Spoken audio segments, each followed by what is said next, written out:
Salam, selamat pagi. Pagi ini kita akan lanjutkan baca Kejadian 3. Sebelum itu mari kita bersatu dalam doa. Terima kasih Tuhan, Engkau telah membangunkan kami pagi ini. Tuhan, kami mau mendengarkan firman-Mu Tuhan, membuka hari ini dengan firman-Mu. Oleh karena itu Tuhan, kami mohon Tuhan, ajarkan kami Tuhan. Beri petunjuk Tuhan dalam hidup kami Tuhan. Beritahu jalan-jalan-Mu Tuhan agar kami dapat berjalan di jalan-jalan-Mu. Dan beri kami kekuatan untuk melakukannya Tuhan. Roh Kudus, kami undang Engkau datang, hadir, ambil alih dari awal, pertengahan hingga akhir. Segala roh-roh jahat yang berusaha mengganggu kami usir demi nama Tuhan Yesus Kristus. Terima kasih Tuhan. Dalam nama Tuhan Yesus kami berdoa. Amin. Kita angkat satu pujian sebagai pengakuan kita bahwa firman Tuhan adalah pelita bagi kaki kita dan terang bagi jalan kita.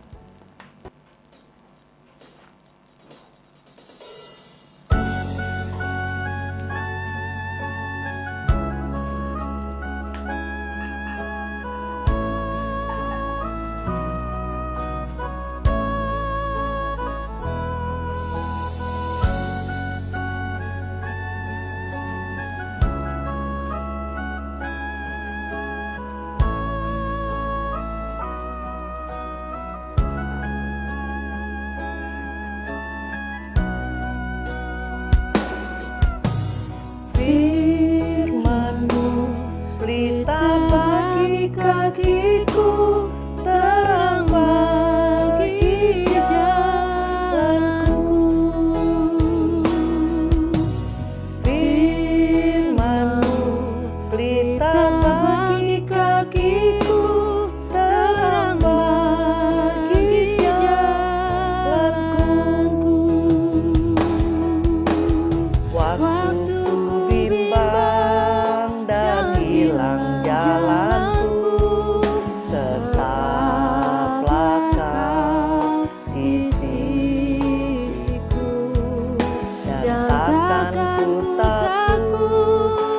Kau di dekatku, besertaku selamanya. Oh,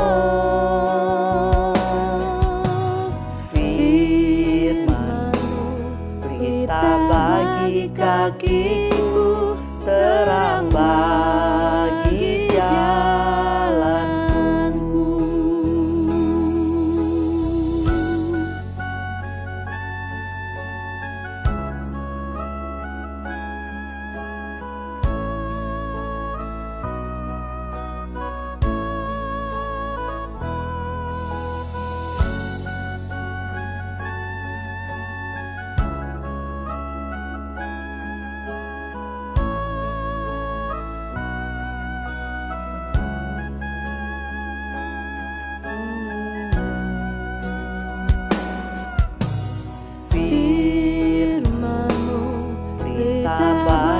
Kakiku, terang bagi jalanku.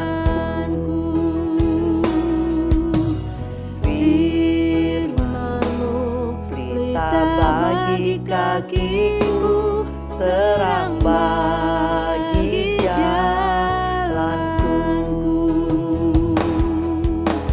Waktu ku bimbang dan hilang jalan,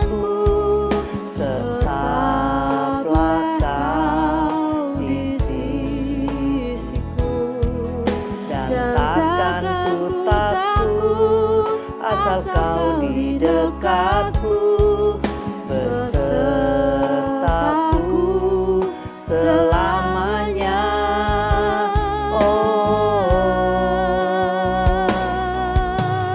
firman-Mu, pelita bagi kakiku, terang bagi jalanku. Terang bagi jalanku.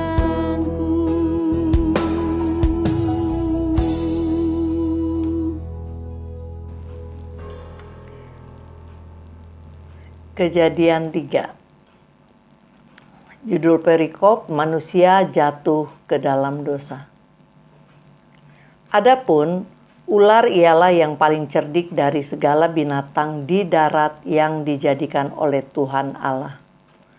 Ular itu berkata kepada perempuan itu, "Tentulah Allah berfirman, semua pohon dalam taman ini jangan kamu makan buahnya, bukan?" Ayat 2.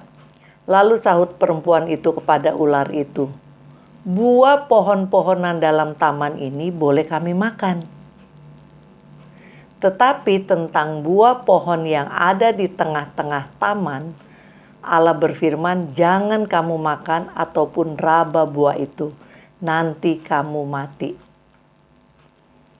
Saudara, ular ini kelihatannya tidak tahu semua yang Tuhan katakan kepada manusia. Ini dia mancing-mancing di air keruh. Nah, Hawa yang belum punya pengalaman, ya malah berkomunikasi dengan ular dan menceritakan apa yang boleh, apa yang enggak. Tadinya kan ular bilangnya semua pohon tidak boleh kamu makan kan, dia katakan. Padahal kan boleh semua, cuma 2 yang enggak. Sebenarnya Hawa udah melakukan langkah yang salah, berbicara dengan iblis, dengan setan. Kita justru harus hindari, jangan menjalin komunikasi dengan iblis dan setan, sama sekali jangan. Ayat 4. Tetapi ular itu berkata kepada perempuan itu, "Sekali-kali kamu tidak akan mati." Ayat 5. Tetapi Allah mengetahui bahwa waktu kamu memakannya, matamu akan terbuka dan kamu akan menjadi seperti Allah, tahu tentang yang baik dan yang jahat. 6. Perempuan itu melihat bahwa pohon itu baik untuk dimakan dan sedap kelihatannya. Lagi pula pohon itu menarik hati karena memberi pengertian. Lalu ia mengambil dari buahnya dan dimakannya dan diberikannya juga kepada suaminya yang bersama-sama dengan dia, dan suaminya pun memakannya. Saudara, sebelum bertemu dengan iblis, itu pohon, itu buah di tengah taman kan ada. Tapi karena Hawa menjalin komunikasi dengan iblis, roh iblis mulai mengkontaminasi dia. Dia jadi pikiran mau makan buah itu. Dan akhirnya mulai dari melihat, makanya dosa banyak dimulai dari melihat. Dikatakan bahwa perempuan itu melihat, ayat 6, bahwa buah pohon itu baik untuk dimakan. Jadi mata itu makanya harus dijaga. Kalau nggak dijaga, dari mata bisa ke perselingkuhan. Dari mata bisa pingin barang mahal, melakukan korupsi. Dari mata bisa melakukan banyak dosa. Makanya mata harus dijaga. Ini Hawa nggak jaga matanya, seluruh dunia jatuh dalam dosa gara-gara matanya Hawa. Jadi kita harus jaga mata kita.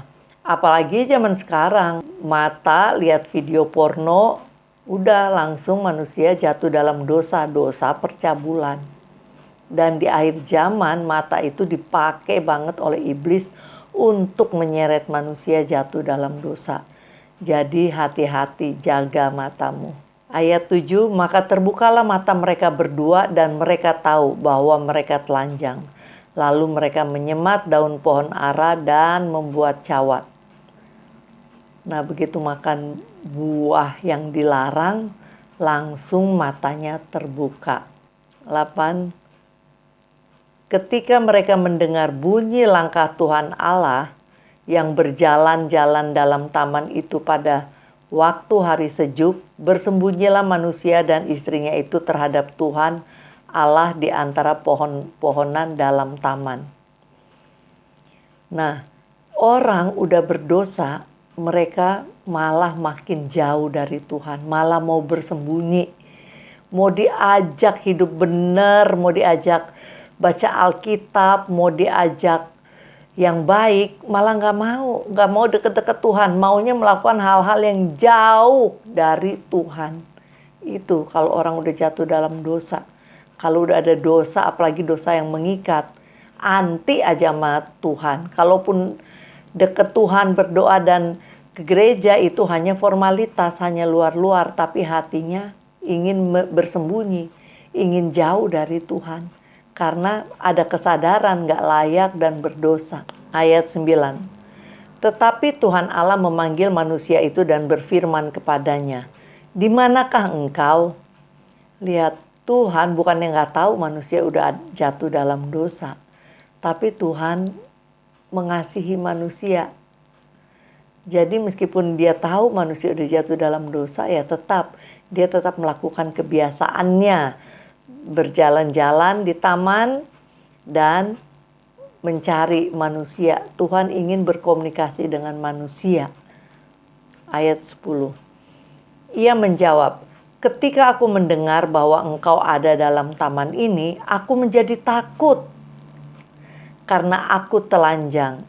Sebab itu aku bersembunyi." Akibat dosa pertama adalah 11 firman-Nya.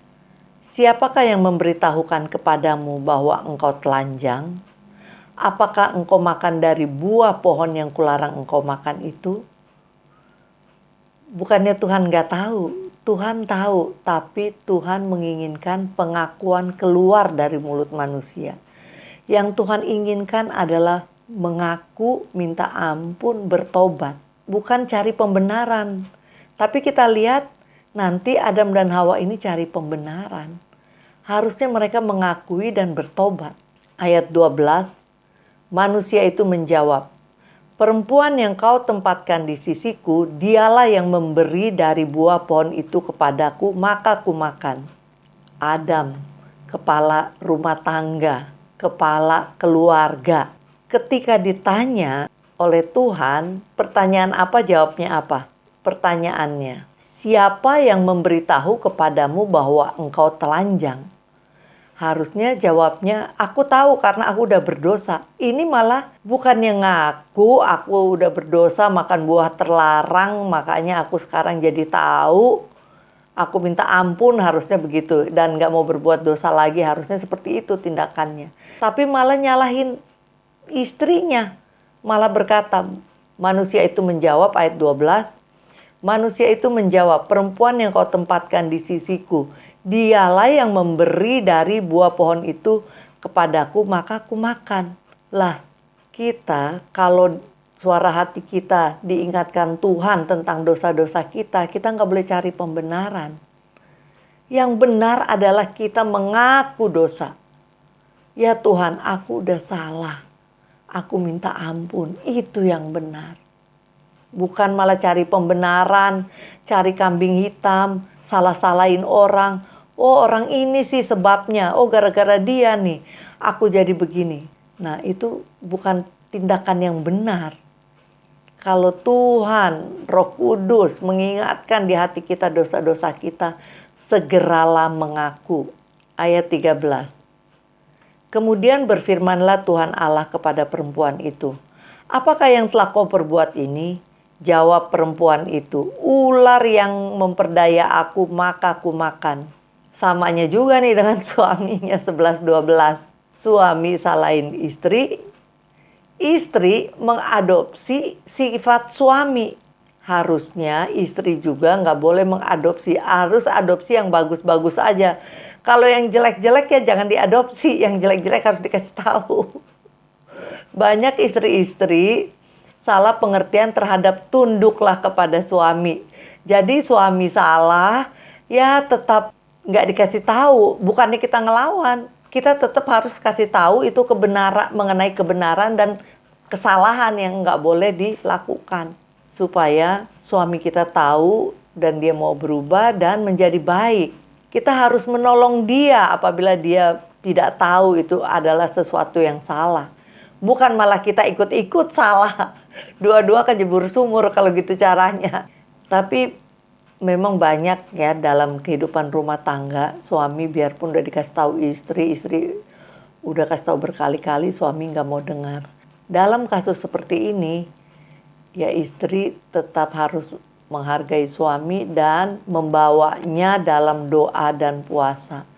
Jadi kita harus menyerahkan suami kita kepada Tuhan. Nanti Tuhan yang berperkara dengan suami kita. Bukan kita yang ambil alih tugas Tuhan, terus kita yang berperkara dengan suami kita. Tidak, tapi kita harus menyerahkannya dalam doa dan puasa. Dan kalau Tuhan belum jawab sekarang, ya terus. Jangan, udahlah Tuhan udah bosen aku. Nggak boleh kita bosen, kita harus. Karena suami kita itu ya satu tubuh kita harus kita pertahankan. Jadi harus kita bawa kepada Tuhan. Jadi nanti Tuhan yang berperkara. Karena kalau Tuhan yang berperkara itu hasilnya akan win-win solution. Berarti semua keputusannya akan memenangkan semua pihak. Tapi kalau kita yang berusaha berperkara, apalagi istri berperkara dengan suami, pertama udah salah. Kedua, hasilnya lu kalah gua menang atau gua kalah lu menang. Nah itu nanti akan jadi kepahitan di kemudian hari. Jadi serahkanlah kepada Tuhan. Dan bersabar menunggu waktu Tuhan menjawab doa-doa kita sambil kita juga memperbaiki diri dan koreksi diri. 14. Lalu berfirmanlah Tuhan Allah kepada ular itu, karena engkau berbuat demikian, terkutuklah engkau di antara segala ternak dan di antara segala binatang hutan. Dengan perut mula engkau akan menjalar dan debu tanahlah akan kau makan seumur hidupmu. Ular udah gak ditanya lagi. Ular emang udah jelas itu sumber dosa, sumber salah, sumber penggoda. Langsung mendapat vonis dari Tuhan. 15. Aku akan mengadakan permusuhan antara engkau dan perempuan ini, antara keturunanmu dan keturunannya. Keturunannya akan meremukkan kepalamu dan engkau akan meremukkan tumitnya. Jadi ini adalah suatu gambaran di masa depan dari manusia dan iblis yang diwakili ular. Bahwa akan ada permusuhan yang terus-menerus antara manusia dan iblis. Kalau selama manusia itu nggak mau ikut iblis, pasti akan ada permusuhan. Kecuali ya udah ikut sama-sama jadi anggota iblis members. Nah, itu nggak bakalan ada permusuhan, tapi tetap akan ada hidup dalam penderitaan, dalam stres dan sebagainya. Ayat 15 ini juga ada sebuah nubuatan. Dikatakan bahwa keturunannya akan meremukkan kepalamu dan engkau akan meremukkan tumitnya. Jadi bahwa nanti keturunan dari Hawa akan meremukkan kepala ular, kepala iblis. Siapa itu? Ini adalah nubuatan tentang Tuhan Yesus. Ayat 16. Firman-Nya kepada perempuan itu, susah payahmu waktu mengandung akan kubuat sangat banyak. Dengan kesakitan engkau akan melahirkan anakmu, namun engkau akan birahi kepada suamimu dan ia akan berkuasa atas kamu. Dosa selalu ada konsekuensinya. Nah ini konsekuensi dosa yang dilakukan oleh Hawa. Dia akan sulit melahirkan dan suami juga akan berkuasa atasnya. Ini adalah kutukan terhadap seluruh wanita setelah Hawa jatuh dalam dosa. Ayat 17, lalu firman-Nya kepada manusia itu, karena engkau mendengarkan perkataan istrimu dan memakan dari buah pohon yang telah kuperintahkan kepadamu, jangan makan daripadanya, maka terkutuklah tanah karena engkau. Dengan bersusah payah engkau akan mencari rezekimu dari tanah seumur hidupmu. Nah ini adalah konsekuensi atas dosa yang dilakukan Adam, terutama dia sebagai kepala keluarga ya. Dikatakan karena engkau mendengarkan perkataan istrimu. Nah nggak semua perkataan istri nggak boleh didengar, tapi ini perkataan yang udah jelas-jelas melanggar firman Tuhan. Kalau perkataan melanggar firman Tuhan ya jangan didengar. Kalau perkataannya justru seturut dengan firman Tuhan, maka itu harus didengar, jangan malah dilawan dan tidak didengar. Ini kan udah mendengarkan ajakannya yang salah, melanggar firman Tuhan dan memakan buah yang udah jelas dilanggar. Jadi Adam akhirnya harus menerima hukumannya, yaitu karena Adam yang terkutuk pertama apa? Tanah. Mungkin dulu tanah demikian subur, tapi karena Adam tanah menjadi tidak begitu subur. Karena kalau subur kan gampang dia mencari nafkah. Dikatakan terkutuklah tanah karena engkau, sehingga dengan bersusah payah engkau akan mencari rezekimu. Jadi nggak gampang tanah harus diolah, harus dipupukin dan sebagainya supaya manusia bisa hidup.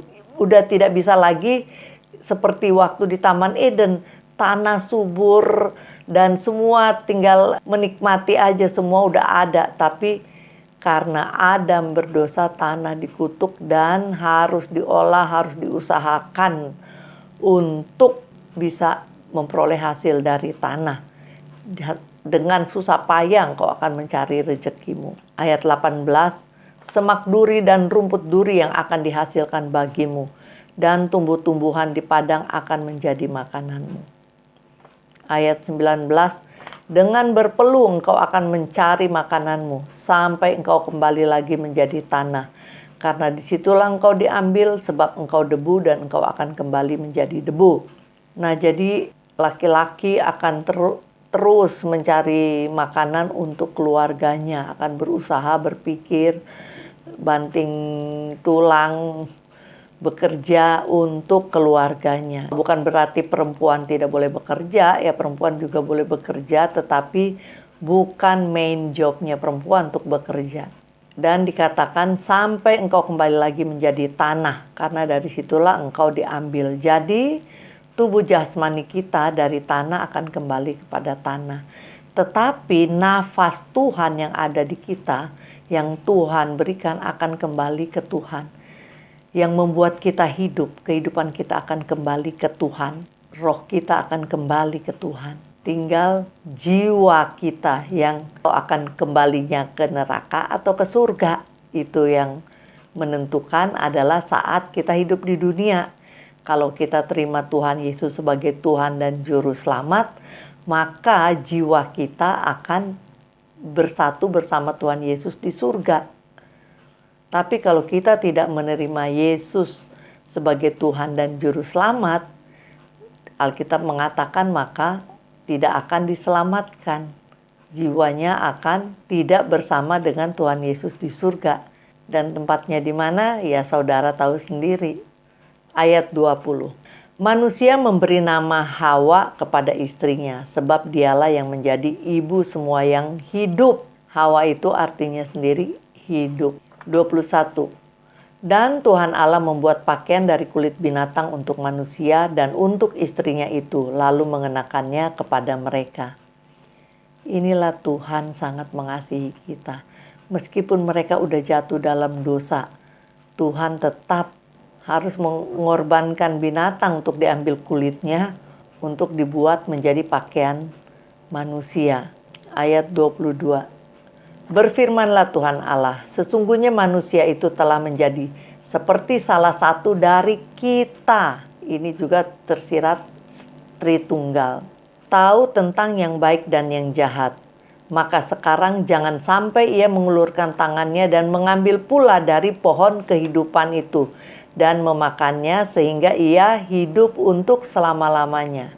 Nah, buah pohon kehidupan adalah buah yang nanti bagi orang-orang yang menang akan diberi.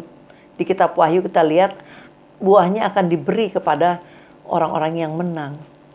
Nah, buah inilah yang membuat manusia tidak mati selama-lamanya. Ayat 23. Lalu Tuhan Allah mengusir dia dari Taman Eden supaya ia mengusahakan tanah dari mana ia diambil. Jadi manusia dibuatnya juga bukan di Taman Eden, sekarang diusir keluar dari Taman Eden untuk mengusahakan tanah dari mana ia diambil. 24. Ia menghalau manusia itu, dan di sebelah timur Taman Eden ditempatkannya lah beberapa kerub dengan pedang yang bernyala-nyala dan menyambar-nyambar untuk menjaga jalan ke pohon kehidupan. Jadi supaya pohon kehidupan tidak dimakan, dicuri, diambil oleh manusia yang yang sedang jatuh dalam dosa, maka ditempatkannya lah kerub. Kerub itu malaikat. Kalau banyak tuh kerubim, para malaikat. Nah, ini penting sekali karena manusia udah keburu jatuh dalam dosa. Kalau makan buah itu kasihan sekali, dalam keadaan dosa hidup selama-lamanya, pasti dalam penderitaan. Jadi dijagalah pohon itu supaya tidak diambil oleh manusia. Demikian pembacaan kita pagi ini. Nah, rema yang penting bagi saya adalah hari ini apa yang dilarang Tuhan, udah jangan coba-coba, jangan dilihat-lihat, jangan dipegang-pegang, jangan dipikir-pikir, lupain, jauhin supaya kita tidak jatuh dalam dosa. Jadi jangan bermain-main dengan api, nanti terbakar. Demikian juga dosa. Sesuatu yang bersifat dosa, jangan sama sekali kita mendekat. Kita jangan mencemplungkan diri dalam dosa. Tetapi kita harus menjauhkan diri sejauh-jauhnya dan hidup benar di hadapan Tuhan. Terutama di akhir zaman ini. Sekarang kita akan masuk dalam doa. Mari kita bersatu dalam doa. Bapa, terima kasih atas firman-Mu Tuhan. Sekarang kami akan mulai aktivitas kami di sepanjang hari ini. Kami serahkan juga ke dalam tangan-Mu. Tuhan, biar apapun yang kami kerjakan, kami lakukan, itu semua seturut dengan kehendak-Mu dan menyenangkan hati-Mu. Tuhan, kami juga berdoa Tuhan, untuk setiap orang yang harus keluar rumah bekerja Tuhan. Biarlah Engkau melindungi mereka daripada segala mara bahaya dari COVID dan daripada segala yang jahat. Engkau sertai mereka, apapun yang mereka lakukan Tuhan, Engkau buat berhasil. Dan untuk mereka yang bekerja di rumah, Engkau juga sertai Tuhan.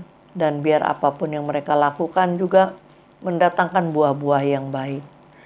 Untuk anak-anak yang studi Tuhan, beri mereka hikmat, kebijaksanaan, kepintaran yang daripada-Mu, sehingga mereka bisa mengikuti pelajaran dengan baik dan sukses dalam kehidupan mereka. Terutama taruh hati yang mengasihi-Mu lebih dari yang lain dan jadikan mereka pemenang-pemenang jiwa. Terima kasih Bapa. Dalam nama Tuhan Yesus kami berdoa. Amin. Mari kita terima berkat Tuhan. Kiranya kasih dari Allah Bapa kita, damai sejahtera daripada Tuhan Yesus dan persekutuan Roh Kudus kiranya menyertai saudara sekalian dan menyertai orang kudus di seluruh dunia dari sekarang sampai selamanya. Haleluya. Amin. Tuhan Yesus memberkati. Selamat pagi, selamat beraktivitas. So guys, jangan lupa ya like dan share ke teman-teman kalian. Tekan tombol subscribe-nya, nyalakan belnya atau loncengnya. Thanks guys, God bless.